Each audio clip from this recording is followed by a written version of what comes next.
അസ്സലാമു അലൈക്കും വറഹ്മത്തുള്ളാ. അൽഹംദുലില്ലാ, അസ്സലാത്തു വസ്സലാമു അലാ റസൂലിഹിൽ അമീൻ. അമ്മാ ബഅദ്. ഏറെ സ്നേഹം നിറഞ്ഞ ശ്രോതാക്കളെ, റിനേ ടി വിയുടെ പുലരിയിലേക്ക് ഏവർക്കും സ്വാഗതം. ദഅവത്തുൽ മർഉൽ മുസ്ലിം ലി അഖീഹി ബിളഹ്രിൽ ഗൈബ് മുസ്തജാബ. നബി കരീം സല്ലല്ലാഹു അലൈഹി വസല്ലം പഠിപ്പിക്കുകയാണ്, നമ്മൾ നമ്മുടെ സഹോദരന് വേണ്ടി അവരുടെ അഭാവത്തിൽ നടത്തുന്ന പ്രാർത്ഥന അത് ഉത്തരം കിട്ടാൻ സാധ്യത ഏറെയാണ്. അങ്ങനെ പ്രാർത്ഥിക്കുന്ന നമ്മെക്കുറിച്ച് നബി കരീം സല്ലല്ലാഹു അലൈഹി വസല്ലം പറഞ്ഞത്, നമുക്ക് ഒരു മലക്കുകൾ ഉണ്ടാകുന്നതാണ്. ഖാലൽ മലക്കുൽ മുവക്കൽ അമീൻ. ആമീൻ എന്ന് പറയുവാൻ വേണ്ടി തയ്യാറായി നിൽക്കുന്ന മലക്കുകൾ നമ്മുടെ അടുത്തുണ്ട്. വലക ബിമിസ്ലിക്, നിനക്കും അതുപോലെയുള്ളത് ഉണ്ടാവട്ടെ എന്ന് പറയുന്നതാണ്. അപ്പോൾ നാം ഒരുപാട് പ്രാർത്ഥിക്കാറുണ്ട്. പ്രാർത്ഥനകൾ ഒരുപാട് നമുക്കറിയാവുന്നതുമാണ്.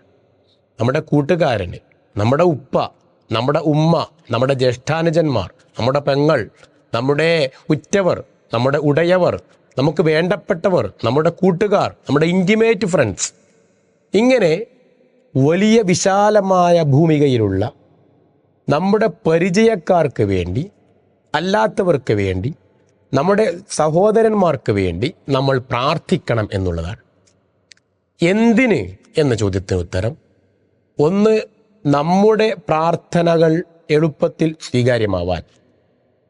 മറ്റൊന്ന്, മറ്റുള്ളവരുടെ അഭാവത്തിൽ അവർക്ക് വേണ്ടി നാം പ്രാർത്ഥിക്കുമ്പോൾ അവരുടെ കാര്യസാധ്യത എളുപ്പത്തിലാകും എന്നുള്ളതാണ് ഹദീസിൽ നിന്ന് നമുക്ക് മനസ്സിലാവുന്നത്. അതോടൊപ്പം നമുക്ക് കിട്ടുന്നൊരു ഓഫറാണ്, മലക്കുകൾ പറയും ഇവനും അതുപോലെയുള്ളത് കൊടുക്കണേ എന്ന് പറയും എന്നുള്ളതാണ്. പ്രാർത്ഥിക്കാതെ നമുക്കും കിട്ടുകയാണ്. മറ്റുള്ളവരുടെ ആവശ്യങ്ങൾ മറ്റുള്ളവർക്ക് വേണ്ടി റബ്ബിനോട് നാം പറയുമ്പോൾ അതേപോലെയുള്ള ആവശ്യങ്ങൾ നമ്മുടേതും പൂർത്തീകരിക്കുവാൻ മലക്കുകൾ നമുക്ക് വേണ്ടി പ്രാർത്ഥിക്കും എന്ന് ഹദീസിൽ വന്ന വിഷയമാണ്. പ്രാർത്ഥനകൾക്ക് എളുപ്പം ഉത്തരം കിട്ടുവാനുള്ള സാധ്യത കൂടിയാണ് മറ്റുള്ളവരുടെ അഭാവത്തിൽ അവർക്ക് വേണ്ടി നടത്തുന്ന പ്രാർത്ഥന എന്ന് ഹദീസിൽ നിന്നും നമുക്ക് വ്യക്തമാകുന്നു.